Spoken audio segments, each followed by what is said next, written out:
my question is, how do I get to the big money, to the money that's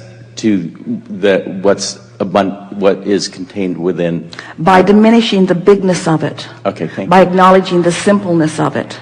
By reminding yourself that the creation of a castle and a button is exactly the same thing. Okay. It just depends on whether you're focused on the castle or the button. But just the fact that you call it the big money means that you have a vibrational barricade between the receiving of it and where it stands. It's big money, which means big. In the expression big, you mean harder to achieve, or you mean rarer, or you mean more special stuff I need to do. Abraham, I've been hearing you for years.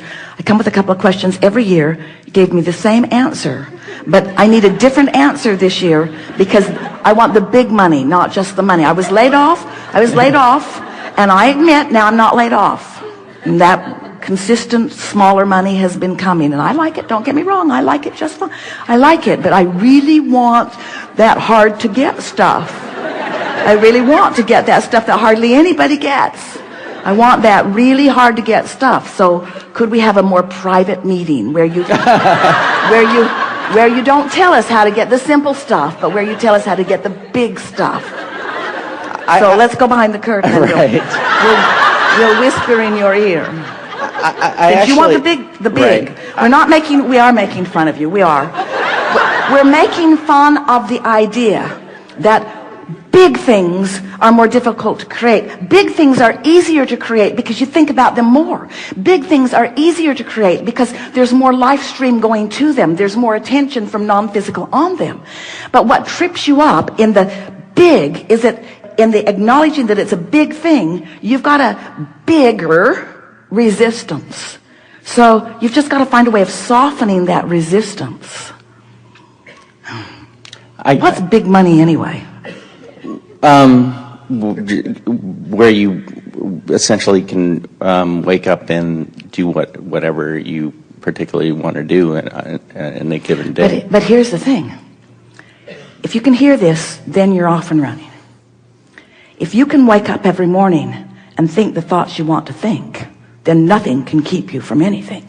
Okay, thank you. But if you're waking up and your thoughts are contained by the manifestation, then you can't move beyond where you are. So then I feel pretty close, because I feel as if to make I've been called up every year, and I kind of do it. Yeah, what's up with that? But I know how I do it, and I know how. So I'm pretty good at visualizing, and so that's my assumption of how I get pretty much what the things that I get. So even though I might use the term big, I'm pretty good at visualizing those things. So I mean, I feel as if the $1,000, $2,000 more a month, that's work. But even though I might use that term, I feel as if that's easier for me because work is not something I factor in. The thing that's tripping you up is the distinction between, in other words, you are equating so much effort with so much money. And so that's what you meant a little bit when you were saying, I know that I can do the work. I know that I can do the hard work. For an incremental amount, but I feel as if... Because I am limited by the amount of effort that I can offer. In other words, if I'm thinking in terms of dollars for effort, then I can only offer so much effort. There are so many hours in a day, and there are only so many people willing to pay me equivalency for what I'm offering. Right. So you have to stop looking at your earning in terms of equivalency for effort and begin looking at your receiving. Let's change the word earning to receiving. And let's change effort to vibration, to personal vibrational offering. Can you hear the difference? Because if it's about earning an effort, then you're right. You're limited to how much you can do. You're limited to how many things you can accomplish, or to how many people that you can convince about the value of what you're offering. But when you understand that it's not about earning, it's about receiving. And it's not about effort, it's about vibration. So it's not about doing, it's about thinking. And it's not even so much about being aware of your thought as it is being aware of how you feel when you think the thought. Now you've got the formula. Right. And so I feel as if I'm kind of there, because it's the incorrect term, for the big things, I do that. I don't factor work or effort into it. Explain more. Because, like, for me, my belief is that to make an incremental amount more a month, like $1,000, $2,000 more, that is work. I know how to do that. But for something that I might use an incorrect term, big, I can visualize that, and I know I can get there emotionally. So I feel as if I don't factor effort into that, because I just listen to you. I try to do my best to go there. So why are we having this conversation? I don't know. So that's it's because you're still monitoring the manifestational outcome. Thank you. And then questioning your vibrational state of beingness. So all I need to do is lower that a little. Lower what? Lower, like, even the desire to question, or or the observance. Well, what you're wanting to do is raise your appreciation of your knowledge of the energy, and raise your appreciation of your vision. In other words, it really is as simple, and you sort of have to figure out how to work this out.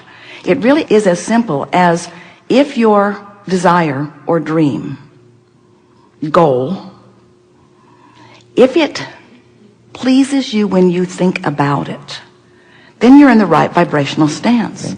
But if it feels like disappointment, or it feels like a challenge, or it feels like something that you haven't figured out yet, or it feels like a dilemma, or it feels like injustice because you see others have figured it out and you haven't. So you really have to think and feel and think and feel. So what you do is you dream a little about what you're wanting. The thing that trips a lot of people up is that they want a state of being. Like, they will say, I desire enough financial abundance that I can do whatever I want. And we want to say, you got it backwards. It is the doing what you want that causes the alignment with the vortex, that takes away the resistance, that then brings the abundance to support whatever you want. The money isn't the means to the happy life. The happy life is the means to the money. But how can I feel happy in this moment when I'm working harder than I want to work on things that I would rather not do? And we say, because you have the ability to think around it. First, you have the ability to appreciate more of what you are doing. You have the ability to say more positive things than negative things. You have the ability to look for more positive aspects and fewer negative aspects. You have the ability to appreciate others more than criticizing them. You have the ability to appreciate yourself more than criticizing yourself. You have the ability to focus, even when you're just looking at what is, in a much more productive, meaning, good feeling way. And if all you were doing was just looking into your now for things that you could appreciate or praise, you would shift your vibration enough that it would raise to the vibrational level of what's in your vortex, of what you've been dreaming about. But what's tripping you up, and it trips almost everybody up, is this comparison between where I am and where I want to be. So what you have to start doing is you have to say, I'm going to go there in my mind. And we know that has to be incredibly annoying, but that is the path. Because if you can't get there in your mind, you can't get there. Right. And what humans keep demanding of us, they keep saying, I don't want to get there in my mind. That feels foolish. I want to be there so I can get there. Right. If I was just there, then I'd get there. And we say, there's a journey between where you are and where you want to be. It is not a work journey. It's not an effort journey. It's not a getting hired journey. It's not even a great idea for a great product that the world wants journey. It's a vibrational journey. It's the difference between praising and criticizing. It's the difference between smiling and frowning. It's the difference between dragging yourself across the parking lot and skipping yourself across the parking lot. It's the difference between loving and hating. It's the difference between feeling good more of the time and feeling bad more of the time. That's the only difference, because you've been living life and you've put it into the vortex. Your vortex is full of everything that you want, and it is a vibrational speed that you usually aren't at, because you are like most people. You are observing what is instead of dreaming about what will be. Thank you. Yes, indeed.